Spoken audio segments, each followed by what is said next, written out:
Shalom saudaraku, hari ini kita akan bersama-sama menikmati janji Allah dan kita akan mempersiapkan hati dan pikiran kita. Kita akan berdoa terlebih dahulu. Allah Bapa Surgawi yang Maha Kasih, kami bersyukur untuk kesempatan pada hari ini. Saat kami nikmati janji Allah, kami sediakan hati kami sebagai tanah-tanah yang subur, yang siap Engkau taburi dengan firman-Mu. Berbicaralah Tuhan, kami siap untuk mendengar bagian dari firman Tuhan. Di dalam nama Tuhan Yesus Kristus, kami sudah berdoa. Haleluya. Amin. Ada satu tayangan yang akan mengantar kita dengan satu judul bersyukur. Tayangan ini mengajar kepada kita bahwa apa yang Allah berikan kepada kita sebenarnya hanya kita bisa terima dengan utuh kalau kita bersyukur. Mari.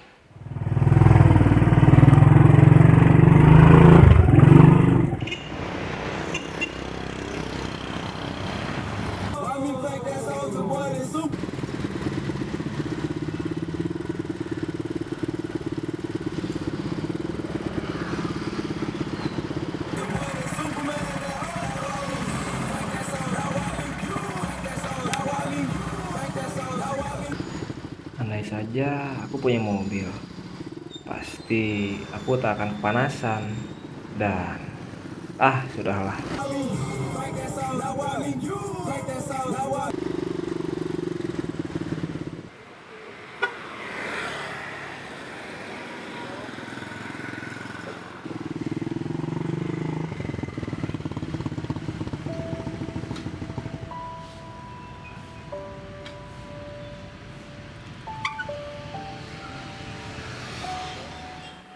Aku sudah lelah mengayuh sepeda. Ingin sekali aku mempunyai sepeda motor. Tapi penghasilanku ini hanya cukup untuk makan sehari-hari.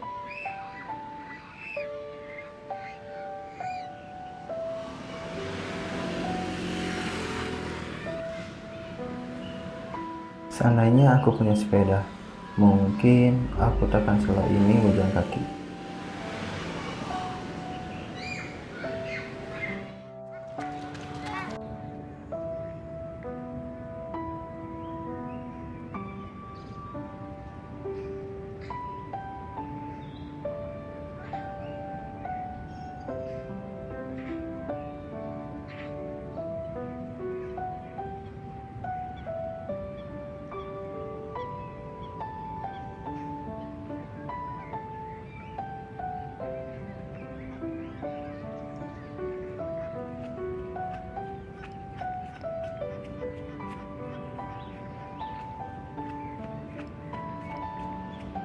Seandainya aku ini bisa berjalan dan berlari seperti mereka, mungkin aku bisa berlari menggapai mimpi-mimpiku.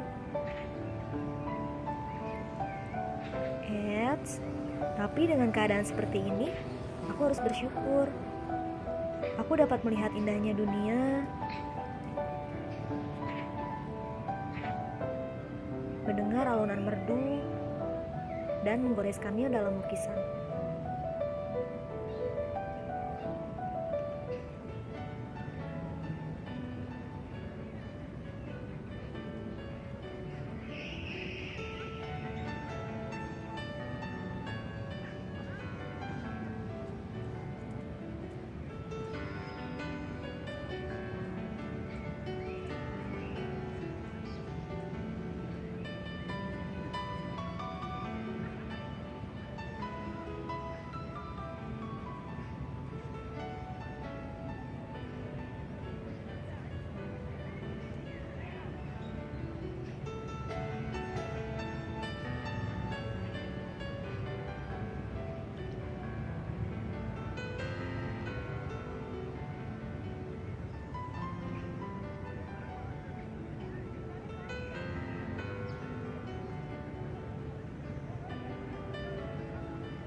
Aku diciptakan untuk bahagia, dan aku dilahirkan untuk selalu tersenyum.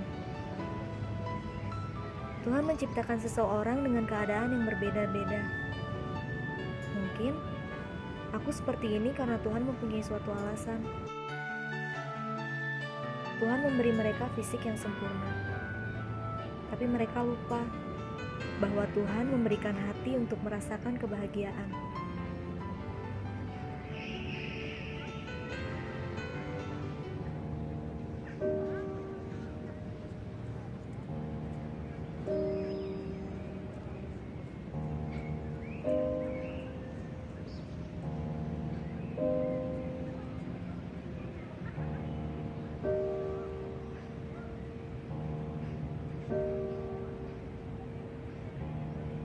Dan aku bersyukur masih mempunyai mereka yang selalu mendampingiku untuk menggapai mimpi.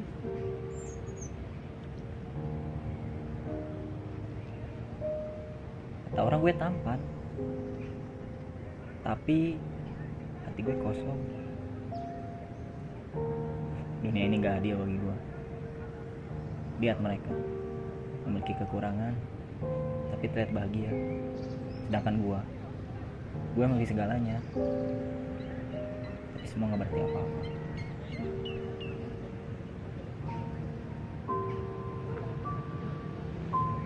Kita bersyukur karena kita diingatkan bahwa Allah ada buat kita. Dia mengasihi saya dan saudara, dan Dia menampakkan dirinya kepada orang-orang yang dikasihinya.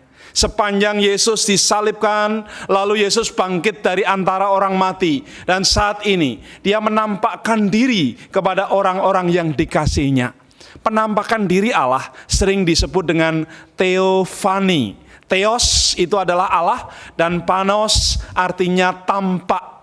Yesus menampakkan diri. Dia tidak tinggalkan saudara dan saya sendirian. Dia tidak tinggalkan murid-muridnya, tapi Dia meneguhkan, menguatkan, dan memberi otoritas, memberi kuasa, memberikan sesuatu yang besar supaya kita tetap bersemangat. Jangan takut, jangan khawatir, karena teofani itu meneguhkan saya dan saudara.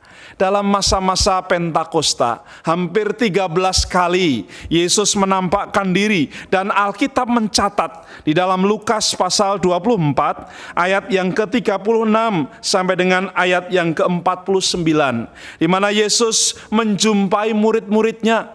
Ada Thomas, ada para wanita, ada Petrus, ada kumpulan murid-murid yang di Yerusalem yang sedang makan. Ada 2 orang yang akan pulang ke desanya di Emmaus. Ada beberapa yang lainnya yang menyatakan bahwa Yesus hidup. Yesus memberikan kuasa supaya mereka tidak hanyut dalam kesedihan. Ini membuktikan bahwa Yesus sangat mengasihi saudara dan saya. Penampakan Tuhan Yesus tanda bahwa Dia betul-betul hidup dan sudah mengalahkan kuasa kematian. Untuk itulah Dia juga akan memberkati kita. Penampakan Tuhan Yesus juga ingin memulihkan kondisi kejiwaan murid-murid Yesus yang pada waktu itu mereka punya kesedihan yang mendalam. Mereka merasa tidak bisa apa-apa. Mereka merasa kehilangan orang yang dikasihi, sehingga mereka hanya berkata, "Ayo pulang kampung. Ayo kita segera tinggalkan kondisi ini supaya kita tidak larut dalam kesedihan." Ini kondisi psikis, kondisi secara psikologi yang perlu Tuhan pulihkan.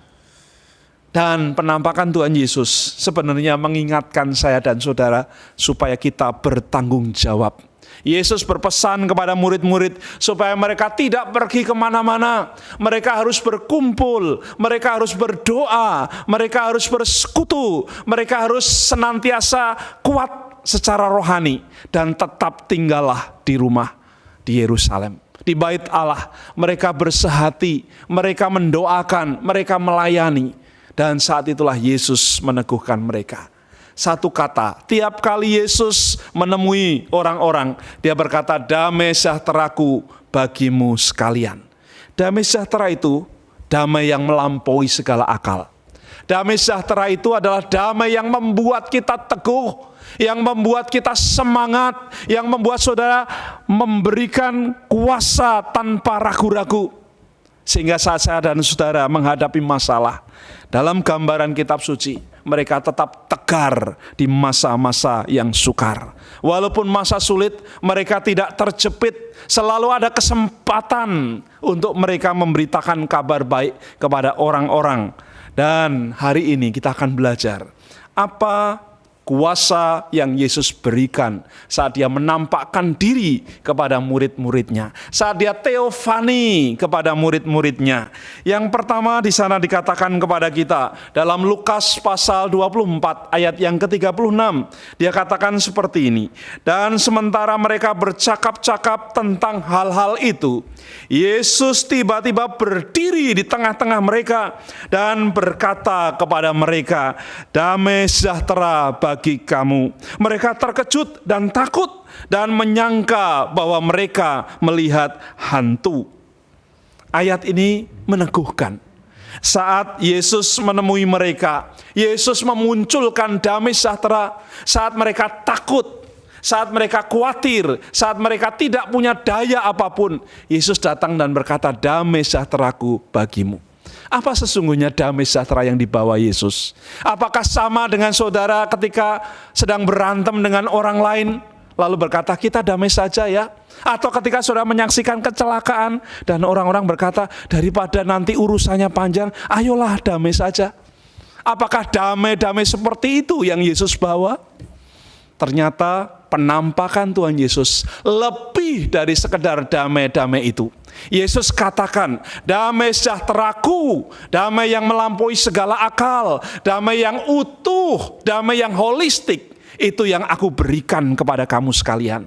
Makanya hari ini, kalau saudara dan saya kehilangan damai sejahtera itu, minta kepada Tuhan.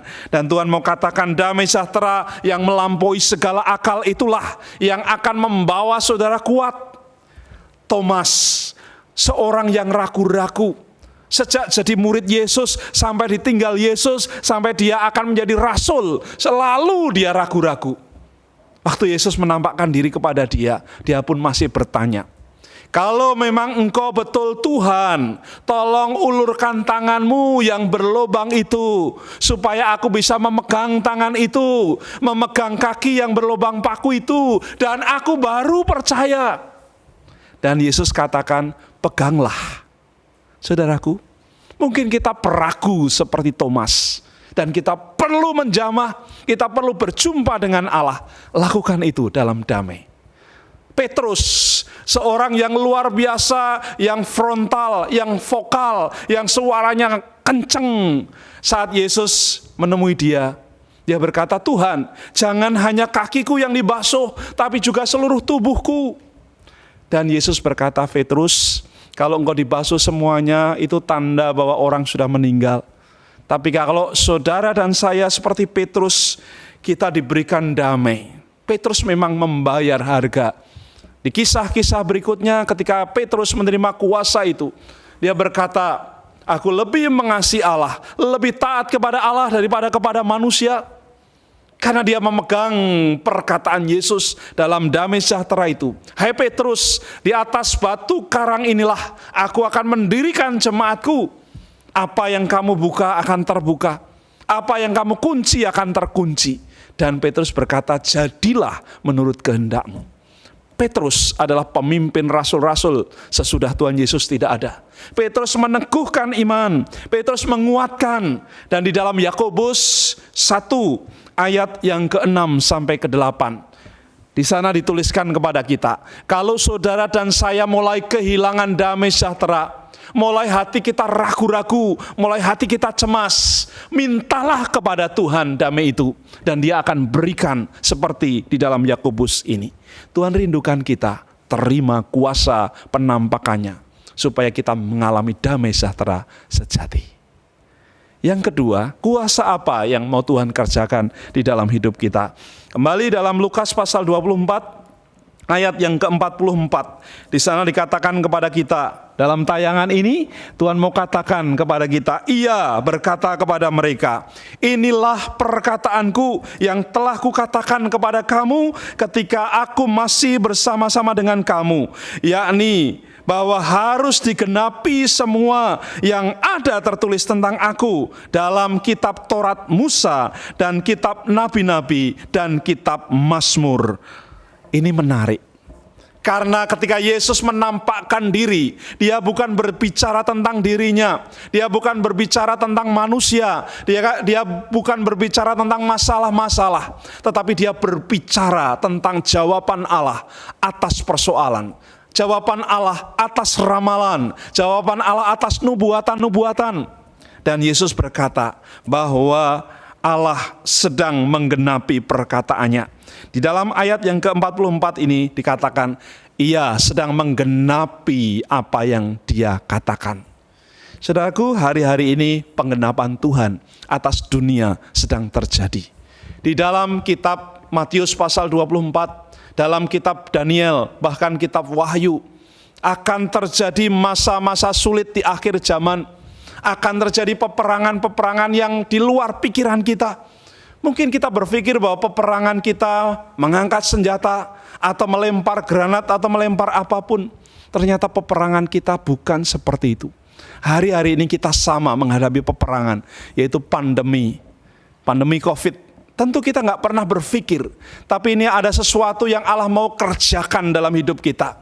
Nggak usah kaget, nggak usah khawatir, nggak usah bingung. Karena Allah sedang menjawab apa yang dia tuliskan. Saudaraku, mengapa ia menggenapi janjinya dalam Alkitab, dalam kitab suci? Karena Allah itu setia dan adil. Dia nggak pernah bohong. Dia selalu jawab apa yang dia pernah katakan. Karena Allah kita adalah Allah ya dan amin. Allah kita menggenapkan janjinya buat barang siapa yang percaya kepada dia.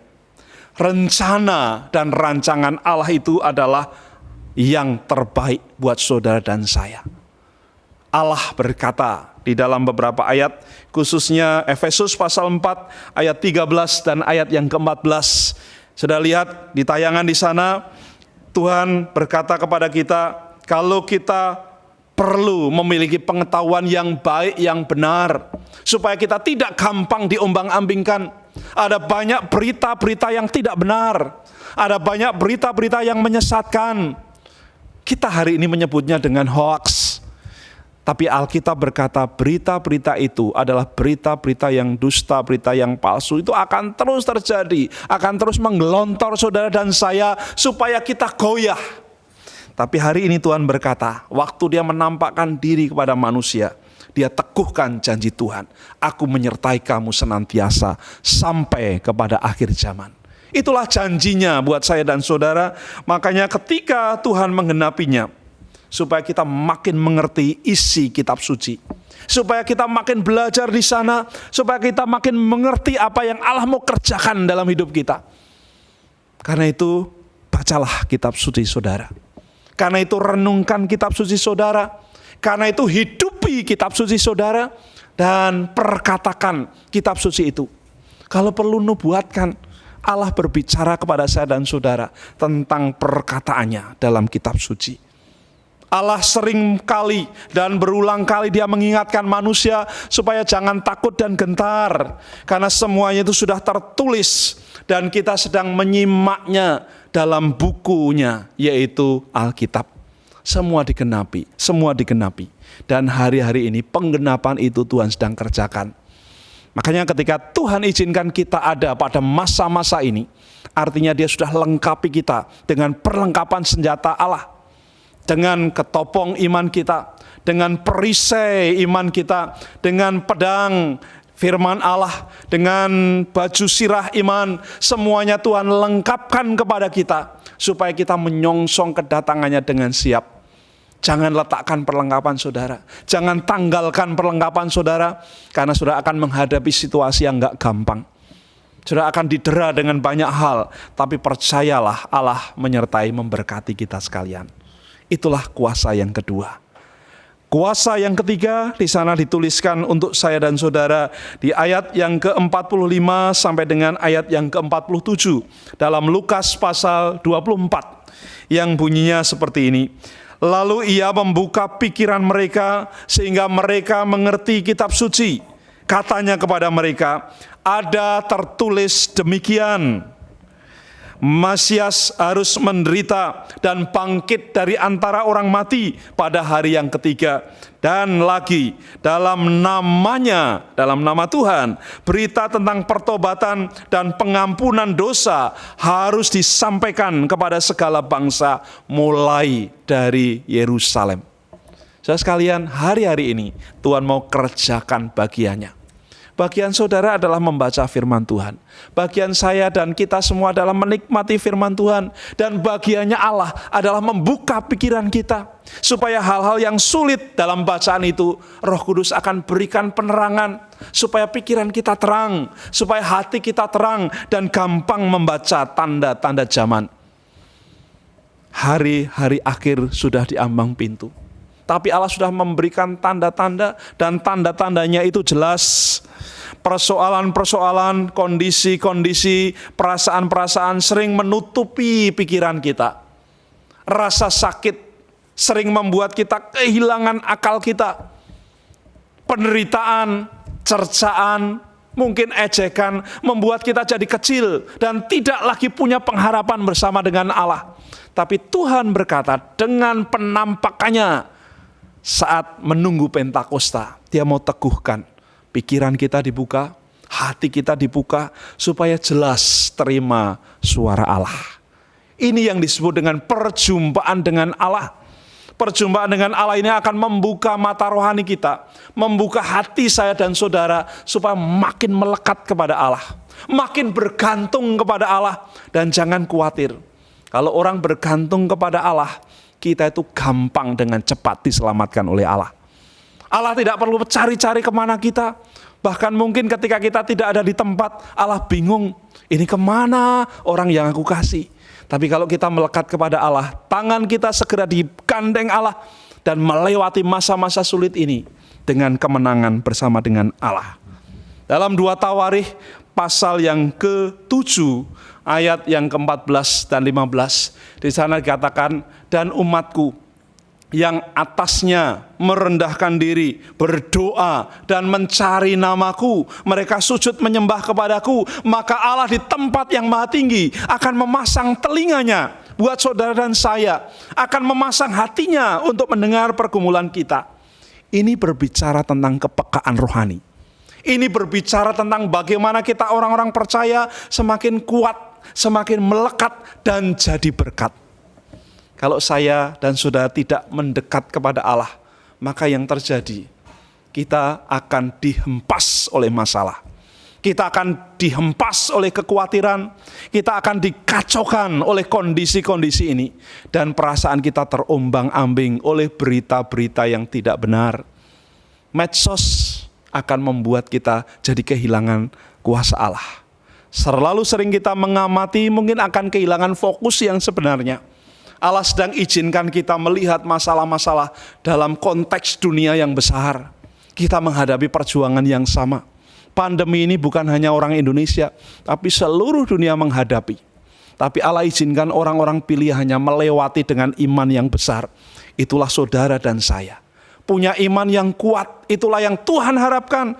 Dan Allah rindu di dalam Mazmur 34, jadilah orang-orang yang tenang menghadapi segala sesuatu. Dunia boleh bergoncang, dunia boleh bergolak, tapi sudah punya pegangan yang kuat di dalam Tuhan Yesus Kristus. Inilah tanda yang ketiga, kuasa yang ketiga, Allah akan membuka pikiran dan mata rohani kita. Dan yang terakhir, dengan penampakannya ke surga. Kepada manusia-manusia, kepada orang-orang pilihannya, Allah hendak menetapkan saudara dan saya sebagai saksi-saksi Kristus. Mari kita lihat di dalam teks kita di depan di sana dikatakan Lukas 24 ayat yang ke-48. Kamu adalah saksi dari semuanya ini. Saudara dan saya adalah saksi hari-hari ini. Mungkin suatu saat kita sudah tidak ada dalam dunia ini. Tapi saudara adalah saksi. Anak cucu kita akan berkata, dulu kita sudah menghadapi masa pandemi. Dan kita melewati dengan tegar. Kita melewati dengan berani. Karena Allah boleh ada bersama dengan kita. Dengan Allah kita akan lakukan perkara-perkara yang besar. Dengan Allah kita akan lakukan perkara-perkara yang ajaib. Dan Allah berkata, kamu adalah saksi. Dalam Kisah pasal 1 ayat yang ke-8, dia berkata, kamu akan menerima Roh Kudus kalau kamu akan menjadi saksiku di Yerusalem, di Yudea, di Samaria, dan sampai ke ujung bumi. Kesaksian inilah yang akan membuat saya dan saudara menjadi orang-orang yang berkemenangan. Kalau kuasanya diberikan, kata kuasa itu ditulis dengan kata dunamos, yang artinya sesuatu yang besar, yang kita tidak punya tapi diberikan, dianugerahkan kepada saya dan saudara, supaya kita punya power, supaya kita punya endurance, kita punya ketahanan untuk maju, untuk berjuang melewati kondisi yang sulit ini. Saudaraku, firman Tuhan mengingatkan kepada saya dan saudara dalam Kisah pasal 4 ayat yang ke-12. Ini jelas, ini luar biasa. Keselamatan tidak ada di bawah kolong langit ini, dimanapun itu berada, kecuali hanya di dalam nama Tuhan Yesus Kristus. Itulah teofani. Allah menampakkan diri kepada kita, mengangkat saudara dan saya sebagai saksi. Kenapa kita menjadi orang-orang percaya? Karena Allah memberikan kuasanya buat saya dan saudara. Mari kita akan bersama-sama sikapi hidup kita. Ketika Yesus menampakkan diri dalam teofani, dia berkata, aku meneguhkan kamu untuk menjadi orang-orang pilihanku. Kiranya 4 kuasa ini akan membuat saya dan saudara memiliki damai sejahtera, menggenapkan janji Allah buat kita, terbuka mata rohani dan pikiran kita, dan akhirnya kita menjadi saksi-saksi yang hidup bersama dengan Allah. Biarlah firman Tuhan ini boleh jadi berkat buat saudara dan saya dimanapun kita berada. Kita akan berdoa bersama-sama. Allah Bapa Surgawi, izinkan kami boleh menerapkan firman-Mu dalam hidup kami. Izinkan kami boleh menggunakannya sebagai bekal-bekal rohani kami. Izinkan kami menggunakan firman-Mu sebagai pedang-pedang roh yang akan kami pakai untuk menghalau segala kemungkinan yang terjadi. Izinkan kami mempunyai perisai iman, mempunyai ketopong keselamatan, mempunyai kasut kerelaan hati, dan akhirnya kami boleh bergerak bersama dengan Tuhan. Karena Tuhan rindu setiap kami dipakai oleh Tuhan kemanapun kami berada, menjadi orang-orang yang berkemenangan di dalam Engkau. Terima kasih ya Tuhan ya Allah kami, sempurnakan firman-Mu itu di hati kami semua yang menerima siaran ini dalam anugerah kuasa Allah Bapa, Allah Putra, dan Allah Roh Kudus. Terima kasih Bapa, di dalam nama Tuhan Yesus Kristus kami serahkan doa kami ini. Haleluya, amin.